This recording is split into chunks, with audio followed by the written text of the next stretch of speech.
Hello, all, and welcome to another episode of Anime Deep Dive with your host, Dr. Yovi Midori. So, today I want to talk about what it is to feel nostalgia and comfort in your childhood. Now, my childhood was, I wouldn't say a lonely one. My mother died when I was really young, so it was hard to find that comfort sometimes at home. I was the youngest, all of my siblings had things that they were interested in, and it wasn't necessarily hanging out with their younger sister. So, like many kids, I found comfort in watching TV. So, my mom died when I was about 6 years old, and I remember that at that point, my youngest brother would take me to school, and he would pick me up and we would walk home together. He was in junior high school. At the time, he was about 5 years older than me. So I was in elementary school, so that was our routine. And we would wake up in the morning. My older sister would sometimes wake up with us, more often than not. And, we would get ourselves ready for school. We would get ourselves ready for the day. And one of the things that I found comfort in was just sitting in front of the TV and, watching the morning cartoons, which, by the way, is not a thing anymore. Kids wake up in the morning now, and I guess they gotta go on Cartoon Network, which I heard shut down, which is horrible. Trying to find a cartoon to watch or something to watch in the morning while they're getting ready for school, or they don't watch anything at all. It depends. My kids don't. They get ready and then they just leave. But my kids are a little older now.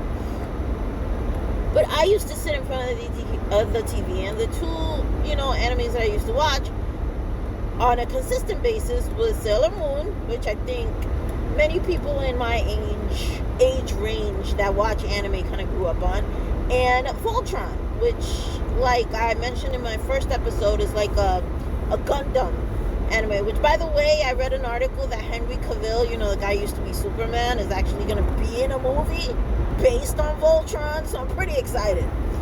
But that was my comfort. That was kind of like what I did. I was just kind of thinking back to what makes us feel comfortable and what is something that we can see today or smell today or be around today that reminds us of our childhood.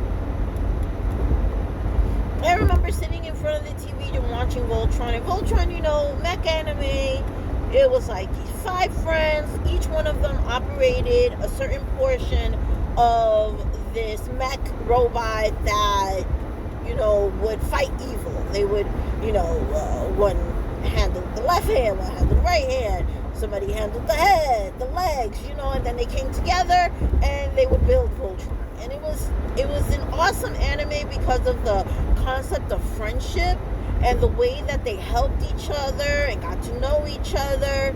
And there was evolution there, right? Their relationship grew, which is not a common denominator in American cartoons. Like, we know Scooby-Doo and the Gang of Friends, but there's no evolution there. It's the case of the week. They're chasing a monster, and the monster ends up being a not so great human being trying to swindle somebody out of something, right? But Voltron wasn't like that. They constantly was like trying to work together. They had conflict. They resolved conflict. But every episode felt like it was another layer in the friendship that these individuals had.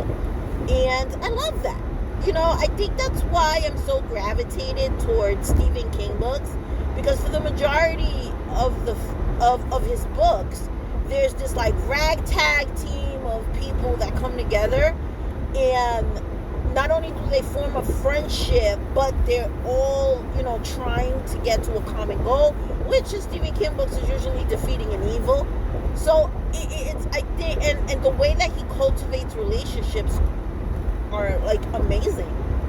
I just finished reading his one of his books called Holly, And in that book, the main character, her name is Holly Gibney, and she's a character that appears in a couple of his books. But she has this beautiful relationship with this guy named Jerome, who's younger than her, but they formulated this relationship over a course of books. And it's not romantic, he's much younger than her, but they constantly tell each other how much they love each other. She doesn't have a lot of family. He does. He has a very grounded family. His mom, his dad, his little sister. He's very much family orientated, where she never had that. And they came together, because in a previous book, she became very good friends with a detective that was working a case, and he was his next door neighbor. And then they all kind of like came together, and they were a team, and they were like fighting this evil guy and Mr. Mercedes. So it was like they formulated such a beautiful relationship, and I love that. I love the nurturing of relationships, because I think that us as humans, we inherently need that. We inherently need to formulate these relationships with others, these nurturing, beautiful, lovable relationships. When we don't have that, we tend to feel like something is missing in our lives. And it's a very fundamental thing that us as humans, we need and we gravitate towards. And and to read that in a book or to see that in a show or in a movie, it kind of reinforces that.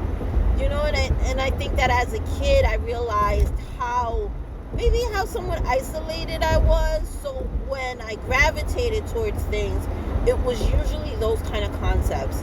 A group of people that maybe in retrospect have nothing in common, but they're getting together, they're nurturing their friendship, they're building a friendship, and they're all trying to get to a common goal.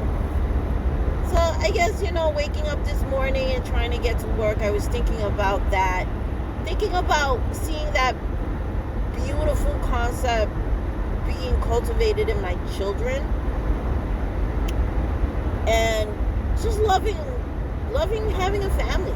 Loving having people that I care about, who care about me.